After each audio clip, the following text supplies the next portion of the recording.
Merci beaucoup Martin. Merci à toute l'équipe de nous avoir fait l'honneur de nous confier cette modération à Mathie et moi, qui porte sur la forme grave du Covid chez l'enfant. Et sans attendre, je passe la parole à Julie qui va nous présenter l'état des lieux du PIMS dans la pandémie Covid à Paris. Merci Julie. Oui, bonjour à tous. Est-ce que vous voyez le Très diaporama? bien, Et parfait, il défile, c'est bon? impeccable. D'accord. Très bien, donc merci beaucoup et bonjour à tous. Effectivement, donc je vais faire cette première présentation au nom de toutes les équipes du FHU Chell qui ont participé à la prise en charge et à l'effort de recherche sur le sujet, donc PIMS Kawasaki, au cours de la pandémie de Covid-19. Et donc, c'est une entité clinique que nous avons vu apparaître après le début de la pandémie, une entité très pédiatrique, à tel point que les cliniciens adultes ont du mal et ont toujours du mal à la reconnaître et ont souvent besoin de notre avis.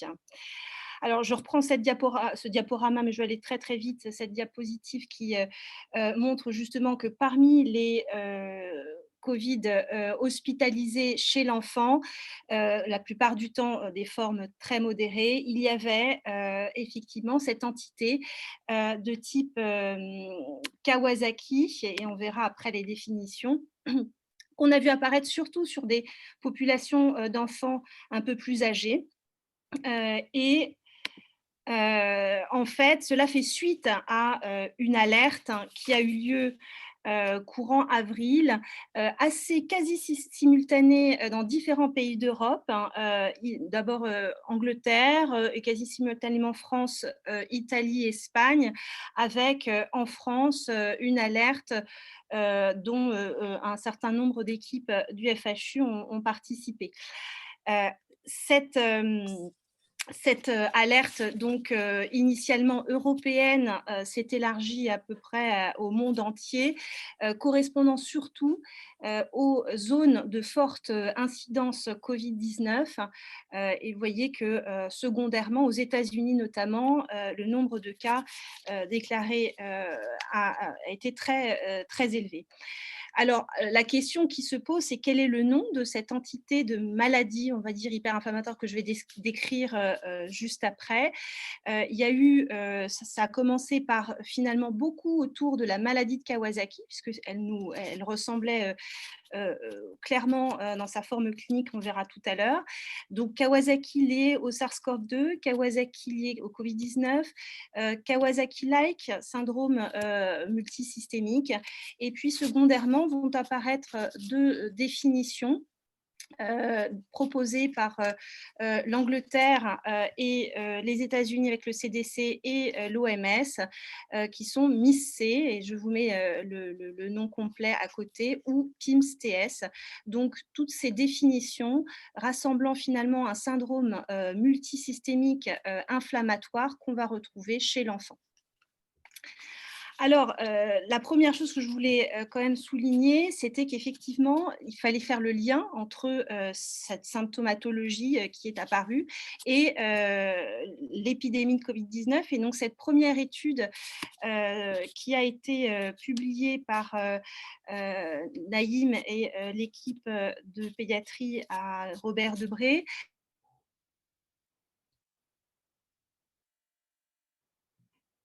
en série temporelle, faire le lien, l'association entre cette augmentation d'incidence de maladie de Kawasaki et la pandémie. Donc, cette étude s'est tenue à Robert Debré. Et elle a tenu compte de 230 patients avec des critères de maladie de Kawasaki, forme complète ou incomplète. Les deux ont été inclus, avec une profondeur d'étude qui est de 15 ans, donc 15 ans avant 2020.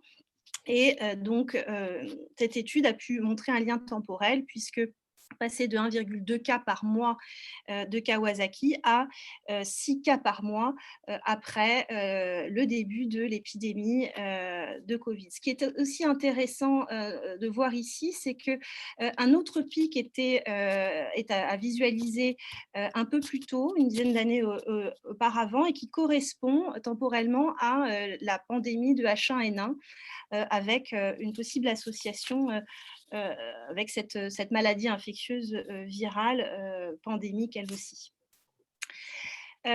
Par la suite, donc, il y a eu une autre étude par l'équipe de Necker où nous avons pu là aussi révéler une association temporelle avec une profondeur là, de 2018 à 2020 sur des maladies de Kawasaki, donc critères cliniques de Kawasaki comme celles décrites par l'American Academy of cardiologie.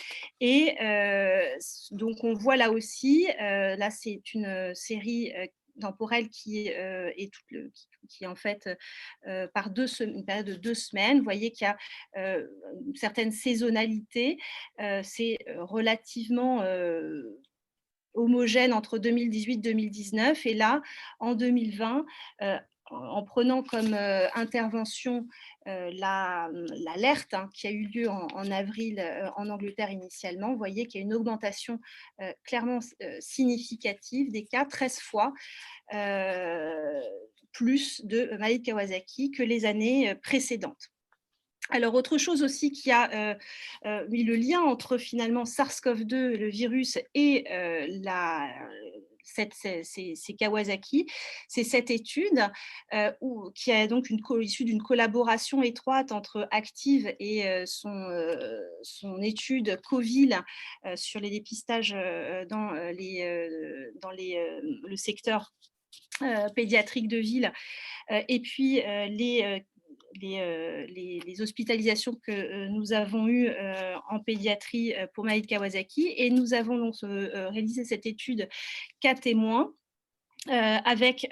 qui compare finalement les cas de Kawasaki et une population contrôle, donc qui sont des patients vus en consultation symptomatique ou non symptomatique et qui vont être dépistés, soit par PCR, soit par sérologie. Nous avons comparé finalement le taux de positivité dans ces deux groupes. Et ce que nous avons pu obtenir, c'est que clairement, il y avait un risque de 26 fois plus élevé d'exposition au SARS-CoV-2 chez les cas, c'est-à-dire les Kawasaki, comparé à cette population pédiatrique contrôle. Donc, le lien est fait et la question maintenant, c'est quelle est cette entité d'un point de vue clinique. Et donc, là, je commence par une étude qui a été réalisée par l'équipe de Robert Debré, qui est multicentrique, qui a en fait identifié au moment de cette publication 16 cas de patients appelés la Kawasaki Covid-19, dont 70% étaient positifs à SARS-CoV-2, principalement par sérologie. Ils avaient tous finalement des formes de Kawasaki complet ou incomplet, c'est-à-dire, pour vous les rappeler sur le schéma ici, conjonctivite, l'atteinte de type kéylite, le rash cutané, la fièvre bien sûr de plus de 4 jours, l'atteinte de l'adénopathie cervicale et l'atteinte des extrémités.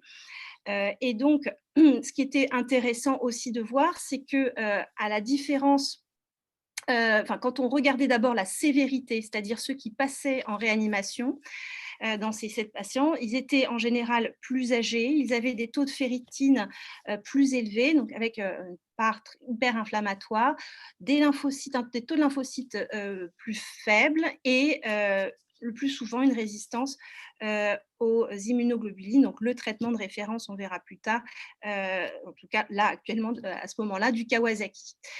Cette étude a aussi comparé avec la cohorte historique de Kawasaki et là sont ressorties quelques spécificités de ces maladies, de ces malades, on va dire pendant la pandémie.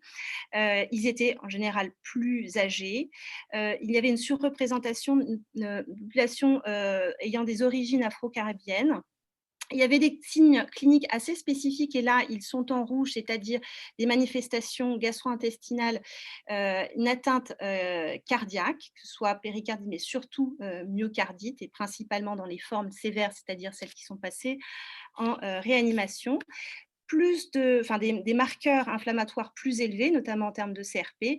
Ce qui est intéressant de souligner, c'est qu'il n'y avait pas de différence en termes de complications de type Kawasaki qu'on connaît très bien, c'est-à-dire les anomalies coronaires, entre la cohorte historique et puis cette cohorte de Kawasaki per-pandémie.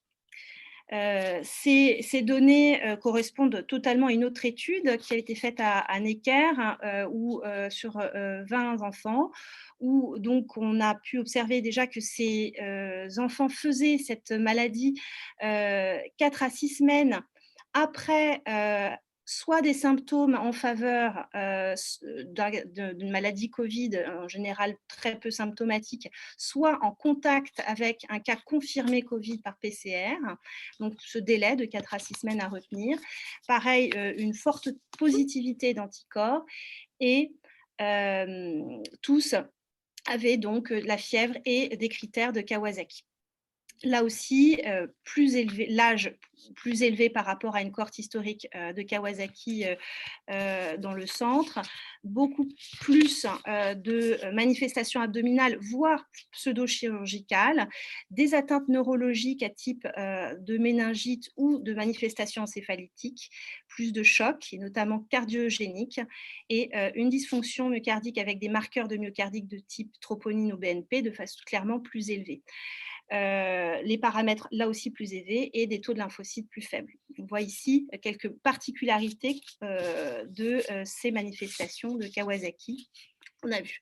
Et donc, je vous propose là, je trouvais que c'était assez intéressant, cette proposition de classification finalement au cours de notre période actuelle de pandémie, proposée par les États-Unis, par le CDC dans l'étude de Godfred Cadot, vous pouvez vous y référer.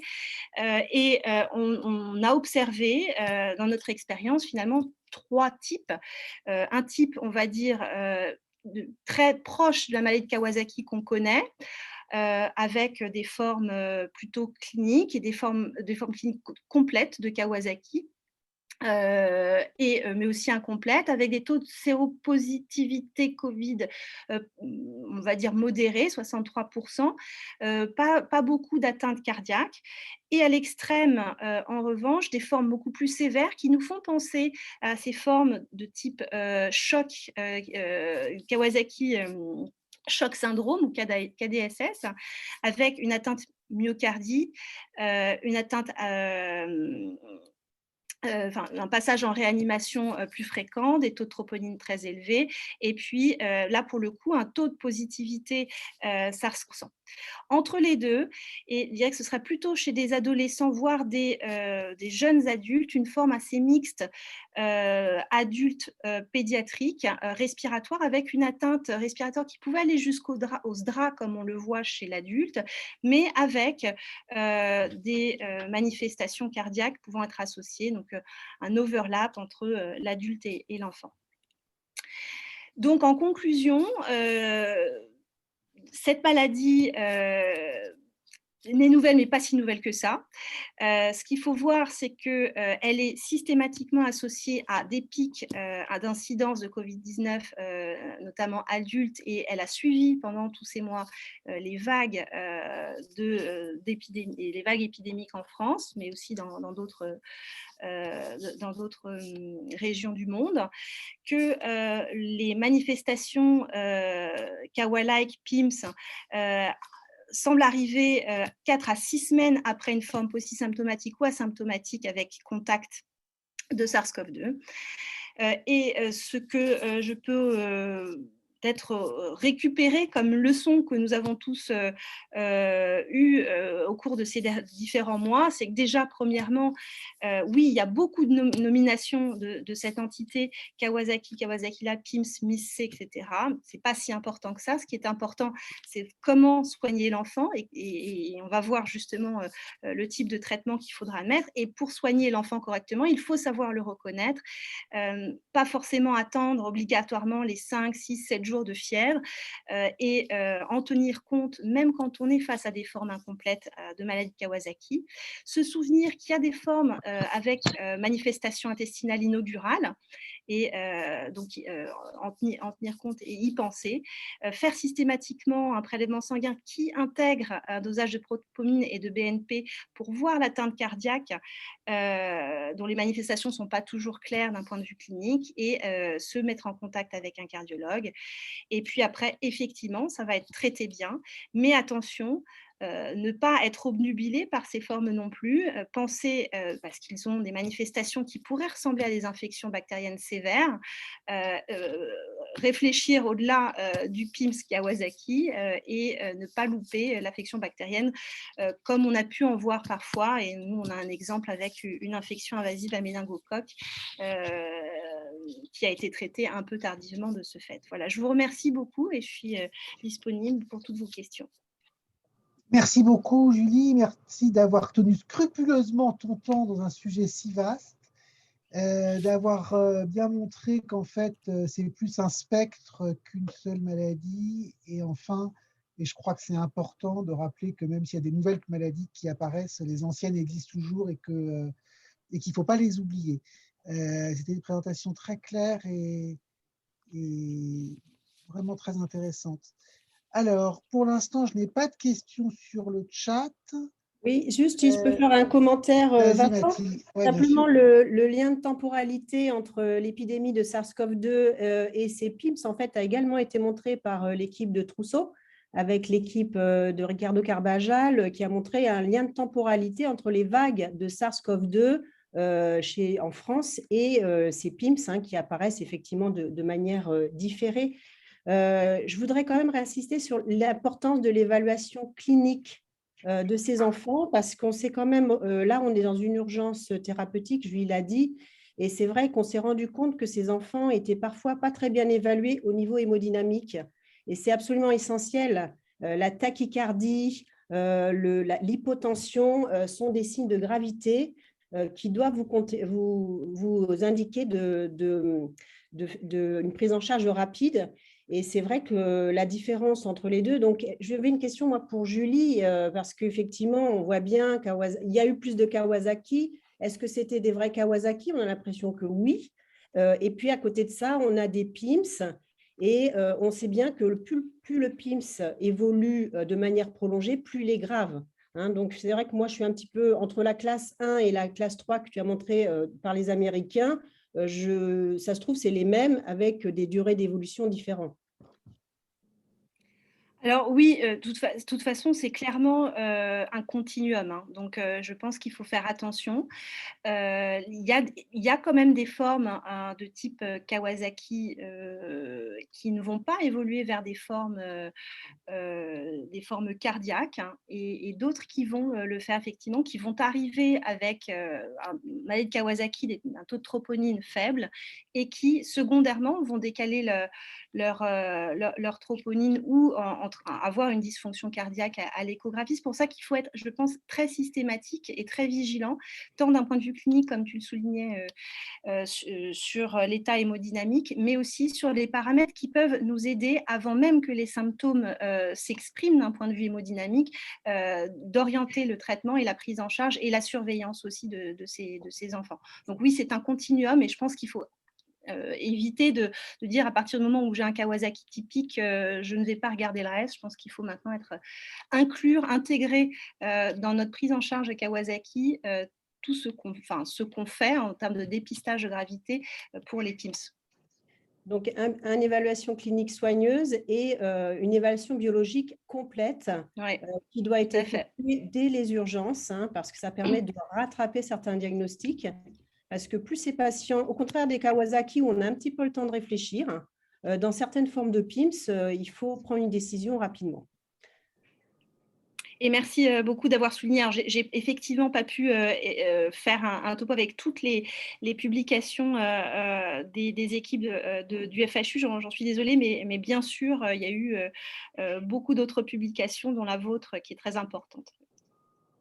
Et juste, Julie, pour finir, je ne sais pas si on a le temps, mais sur les marqueurs inflammatoires, en dehors de ceux qui sont faits classiquement, est-ce qu'on a des données justement sur les marqueurs spécifiques qui seraient plus classiques qu'on connaît? Donc, en dehors de la CRP et de la PCT, par exemple, tu veux dire? Données immunologiques un petit peu. Alors, tout à fait. Immunologique, je vais vous en parler tout à l'heure. Ça va être le sujet de mon deuxième topo. Et je vous donnerai quelques autres données immuno tout à l'heure.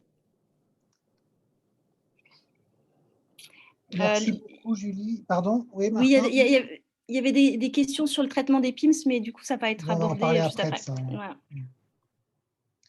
Et Jérémy qui soulignait que les méningos étaient coquins et pouvaient se présenter de façon polysymptomatique. Bien sûr. S'il n'y a pas d'autres questions, Mathie va continuer avec l'introduction des topos suivants. Voilà, Mathie, donc voilà, on arrive juste à Soigneuse avec un bilan systématique et puis effectivement des magnifiques données de Naïm, avec bien sûr se basant sur les réseaux Pandore, sur le traitement du PIMS, qui ont finalement apporté vraiment un grand plus au niveau mondial sur la prise en charge de ces enfants. Heureusement qu'ils ressemblaient à des Kawasaki, vous allez me dire, mais parce que finalement, les traitements utilisés du Kawasaki sont restés les bons, mais il y a des nuances à apporter. Voilà. Donc, Naïm et François, on vous laisse la parole. Merci beaucoup, Mathie. Merci encore de nous permettre de présenter ce sujet.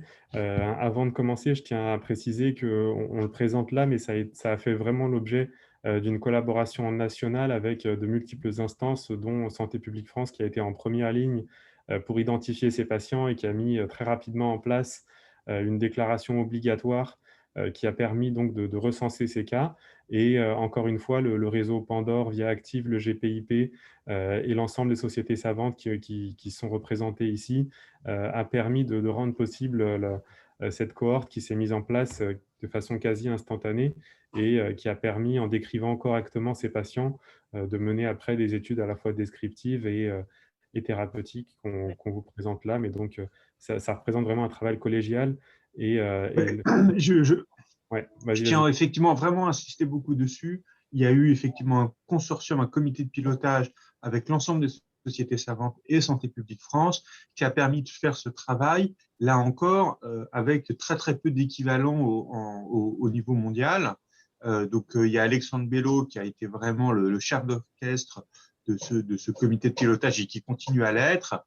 Et c'est vraiment un travail synergique, un travail en réseau très important et un peu du même type que ce qu'on fait dans le FHU. Et donc, c'est vraiment très important. Je te laisse la parole, Naïm. Merci. Et juste, si je peux ajouter, merci à tous les cliniciens qui ont rempli toutes les données dans leur service, parce que, bien entendu, ces données proviennent des cliniciens dans tous les services de pédiatrie qui ont contribué. Voilà. Oui, tout à fait, Mathis. C'est vrai que, encore une fois, c'est une maladie qui est extrêmement rare.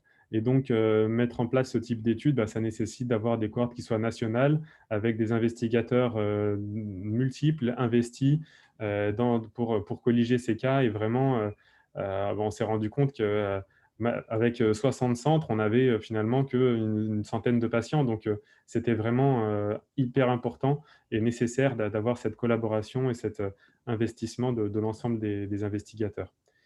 Du coup, je vais juste en 3 secondes introduire le sujet. Donc, comme l'a dit Julie à l'instant, c'est une maladie qu'on identifie maintenant, qui se caractérise par une très, très forte fréquence d'une dysfonction cardiaque, de nécessité de soins de support et notamment de support hémodynamique. Et donc, assez rapidement, on a eu le sentiment que ces patients-là avaient un profil évolutif quand même assez spectaculaire.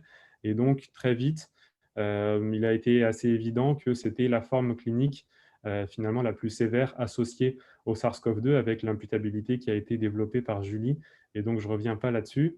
Et donc, la question très rapidement qui s'est posée, c'était comment les prendre en charge au mieux.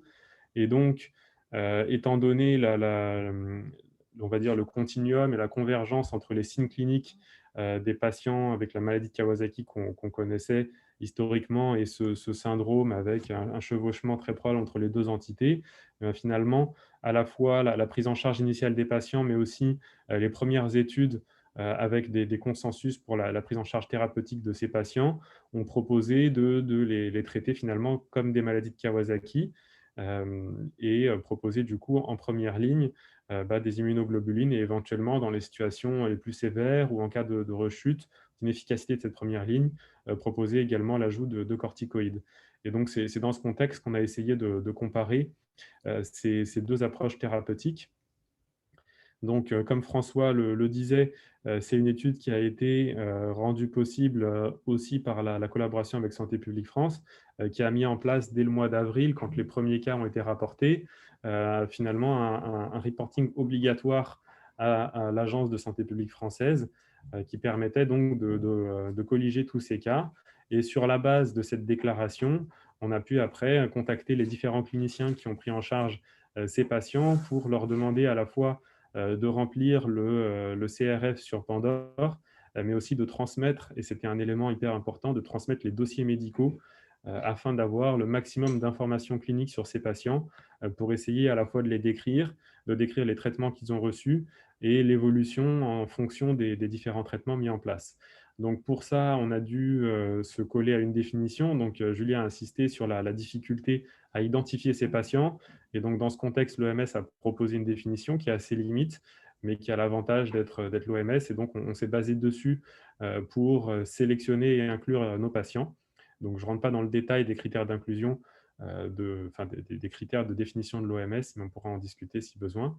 Et donc, la difficulté essentielle de ce type d'étude, c'est que ce n'est pas une étude randomisée. Et donc, comparer deux traitements quand on ne randomise pas, on sait très bien qu'on s'expose à des biais majeurs, et notamment des biais de sélection et des biais d'indication des différentes stratégies thérapeutiques.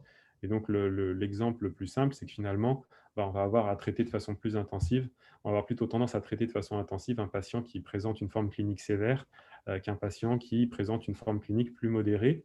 Et donc, pour essayer de prendre en compte au mieux ce type de biais de sélection, un outil a été développé qui s'appelle le score de propension, dont je vous ai décrit là le fonctionnement et on va dire l'intérêt. Donc le principe n'est pas si compliqué que ça. Finalement, l'idée, c'est de prendre chacun des patients qui sont traités soit dans le groupe 1, soit dans le groupe 2, et d'essayer de construire la propension de chacun de ces patients à recevoir effectivement le traitement qu'ils ont reçu en fonction de leurs caractéristiques initiales. Et donc finalement, on va créer pour chacun de ces patients-là un score qui aura été la propension de recevoir le traitement qu'ils ont reçu. Et après, on va apparier ces patients en fonction de ce score ou leur apporter un poids spécifique en fonction de ce score et après ajuster sur ce poids. Et donc, ça nous permet d'essayer d'ajuster au mieux sur ces biais de sélection qui sont majeurs.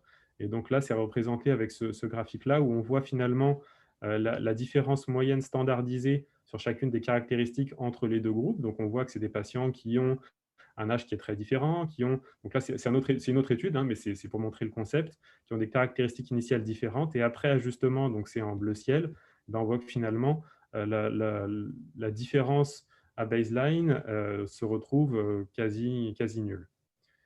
Et donc, c'est cette stratégie qu'on a voulu utiliser pour analyser ça.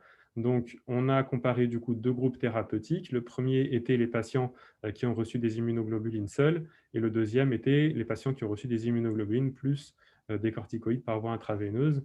Et du coup, comme critère de jugement principal, on avait proposé la persistance de la fièvre 2 jours après l'introduction de cette première ligne, ou la réapparition, donc une recrudescence thermique dans les 7 jours après l'introduction de ces traitements.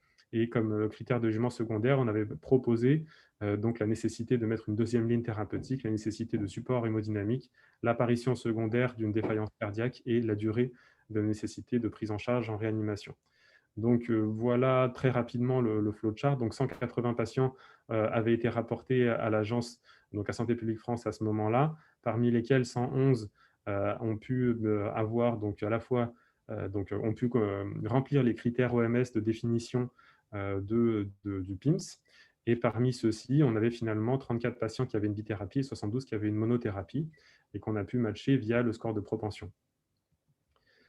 Donc, sur l'analyse descriptive, le profil était assez différent avec des patients ayant reçu une bithérapie qui, globalement, avaient beaucoup moins de rechutes, donc définies comme la persistance de la fièvre ou la réapparition secondaire de la fièvre, avaient nécessité moins de lignes, de seconde ligne de traitement, moins de support hémodynamique, moins de défaillance cardiaque secondaire et étaient hospitalisés moins longtemps quand ils étaient transférés en réanimation que dans le groupe traité par IG seul, mais on a vu que ces chiffres-là sont des chiffres bruts qui sont biaisés. Et voici la représentation de graphique, on va dire, de ce biais. Donc là, on a le schéma un peu similaire au graphique que je décrivais précédemment. Donc c'est finalement la différence standardisée absolue entre les deux groupes de traitement selon les différentes caractéristiques. Donc on voit qu'il y a une grosse différence sur la prise en charge initiale en réanimation, sur la nécessité d'un support hémodynamique initial, sur la fréquence d'une défaillance cardiaque initiale. Et donc finalement, en combinant tous ces facteurs initiaux, on a un score de propension de recevoir l'un des deux traitements en fonction des caractéristiques initiales qui est extrêmement différent dans les deux groupes. Et donc c'était attendu, on a traité de façon intensive et donc par bithérapie les patients qui étaient les plus sévères, ce qui est logique au vu des recommandations de la maladie de Kawasaki actuelle. Et donc en prenant en compte ce score, on a pu ajuster au mieux sur ces différents éléments et réduire sensiblement les biais de sélection liés aux caractéristiques initiales des patients. Et donc, en prenant en compte cette méthode d'analyse, on a pu identifier donc une association entre le traitement par bithérapie et une diminution du risque d'échec thérapeutique avec un odds ratio de 0,25 et l'ensemble des critères secondaires étaient également dans le même sens. Ensuite, on a essayé de regarder sur les sous-groupes, donc c'était évidemment limité par le faible effectif. Et l'intérêt de ces sous-groupes, c'était, comme le disait tout à l'heure Julie, on a le sentiment qu'il y a finalement une espèce de continuum avec des patients qui sont peut-être différents en fonction de l'âge, en fonction de la présentation clinique initiale, et notamment de la défaillance cardiaque initiale. Et donc, on s'est demandé si l'association entre une meilleure évolution et la bithérapie persistait quand on considérait uniquement les patients qui étaient plus jeunes ou ceux qui n'avaient pas de défaillance cardiaque initiale. Et donc, globalement, on a le sentiment que les odds ratios restent dans la même direction, donc que cette bithérapie est associée à un plus faible risque d'échec thérapeutique, indépendamment de ces deux éléments. D'autres études ont été publiées, donc notamment une qui a été réalisée par les collègues cardiologues de l'hôpital Necker, qui ont comparé donc l'évolution des patients ayant reçu une bithérapie corticoïde plus immunoglobuline versus immunoglobuline seule, et ont regardé quelle était la rapidité de normalisation de la fonction cardiaque, et ont mis en évidence que les patients qui avaient une bithérapie, finalement, avaient une écho-cœur qui se normalisait plus rapidement que ceux qui n'avaient pas de bithérapie. Donc, ce n'est pas le même critère de jugement, donc ça apporte des éléments complémentaires, même si l'immense majorité des patients étaient inclus dans le registre national. Et donc voilà, c'est essentiellement cette étude qui a été publiée, et une autre étude qui très probablement va être publiée dans les jours ou les semaines qui viennent par des collègues anglais. Donc je ne sais pas si François voudra en dire un mot, on verra. En tous les cas, ces données donc suggèrent qu'une bithérapie est associée à une meilleure évolution. Il y a malgré tout des biais majeurs qui persistent liés au caractère non randomisé de cette étude. Et on n'a pas tout analysé, on a comparé deux stratégies parce que c'est finalement ce qui a été fait en pratique, mais on pourrait imaginer que des patients avec une corticothérapie seule pourraient avoir un profil évolutif différent, donc de nombreuses questions qui restent à résoudre.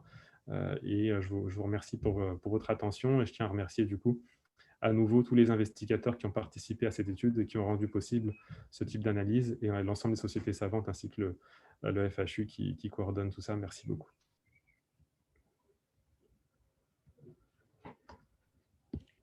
Très bien, vraiment, vraiment encore bravo. Est-ce qu'il y a des questions sur le... Non, je ne vois pas de questions arriver sur le chat, donc vous pouvez poser vos questions ou prendre la parole. Donc, est-ce que tu vas parler des recommandations du GFRUP, Naïm, ou ce n'est pas prévu parce qu'on est dans des présentations plutôt recherche? Alors, je peux faire peut-être deux commentaires donc, sur le travail, mais ça prend aussi par rapport au topo précédent. Donc, effectivement, il y a plusieurs définitions. On a pris la définition OMS. Il faut savoir que les Américains ont une définition un peu différente Et d'ailleurs, j'ai pu assister à des topos faits par des gens du CDC. Ils pensent faire évoluer justement leur définition parce qu'effectivement, ça se recoupe avec les formes de Covid sévères et c'est vraiment des pathologies différentes. Voilà, c'est pareil, les Anglais ont une propre définition, mais on les a vus présenter leurs données lors de l'ESPID il y a 2 semaines, et ils ont repris la définition OMS. Donc très clairement, c'est a priori la définition OMS qui va maintenant être, à mon avis, la définition principale. Et j'attends, je suppose, mais c'est une pure supposition de ma part, que les Américains vont s'en rapprocher. L'autre chose, c'est qu'en effet, à l'ESPID, nos amis anglais nous ont confirmé qu'ils avaient un papier qui allait être publié dans le New England la semaine prochaine sur le traitement des PIMS, avec des données beaucoup plus disparates parce que venant d'énormément de pays, avec des intervalles de confiance plus larges. Ils n'arrivent pas vraiment à montrer de différence entre les différents bras de traitement, immunoglobuline versus corticoïdes et corticoïdes plus immunoglobuline versus immunoglobuline seule. Il y a quand même certaines tendances à une supériorité comme dans notre étude, à corticoïdes plus immunoglobuline versus immunoglobuline seule.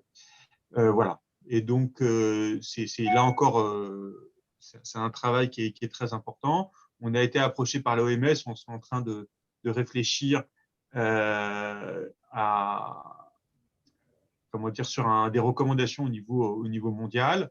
Il y a une vraie question de fond pour savoir qu'est-ce qui se passe avec des corticoïdes seuls, sachant que dans tous les pays du monde, on n'a pas forcément accès aux immunoglobulines. Et donc, pour l'instant, il n'y a pas encore de réponse nette dessus. Alors, on a des questions. Votre lettre à l'éditeur est prête? Oui, bien sûr. Voilà. Quid de l'aspégique? Alors, l'aspégique, oui, on en donne effectivement, pas à dose anti-inflammatoire parce qu'on utilise les corticoïdes, on les utilise à dose anti-agrégante. Et après, effectivement, c'est arrêté lors des consultations par cardiologue. Alors, voilà, on peut vous parler des corticoïdes seuls, beaucoup de rechutes, c'est aussi notre sentiment. C'est vrai que cet aspect-là, pour l'instant, reste peu étudié, même pour nos amis anglais. Quand je leur ai demandé effectivement sur les rechutes, ils m'ont dit ça, on n'a pas trop regardé. Donc, il reste beaucoup de travail à faire, à mon avis, avant de pouvoir établir de façon ferme et définitive le traitement. Je suis tout à fait d'accord avec ce qu'a dit Mathie en introduction, c'est-à-dire qu'au début, ça ressemblait à un Kawasaki, ça a des vraies parentés avec le Kawasaki, et donc on a utilisé les traitements du Kawasaki parce que voilà. Mais à partir d'aujourd'hui, j'ai envie de dire, maintenant, on a un traitement de référence. Et autant l'année dernière, on a fait comme on a pu, autant maintenant, je pense qu'il faut partir de ce traitement de référence et avancer pas à pas et éviter de faire n'importe quoi.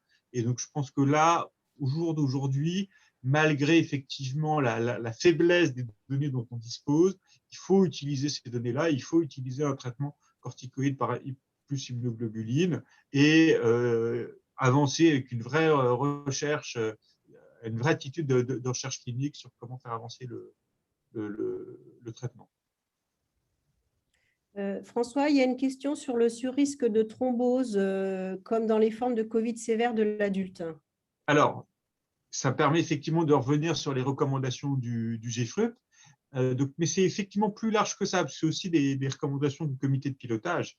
Et en effet, dans les formes sévères, donc c'est corticoïdes plus immunoglobuline, en faisant éventuellement lentement, en décalant éventuellement d'une douzaine d'heures le début des immunoglobulines, et puis dans les formes sévères avec une dysfonction cardiaque importante, de mettre des anticoagulants à dose élevée pour limiter ce risque-là. Alors, est-ce que ce qui me gêne, donc sur le surrisque de thrombose, j'ai envie de dire oui. Est-ce que c'est comme dans les formes de Covid sévère de l'adulte? Je ne me risquerai pas sur le mécanisme. Voilà.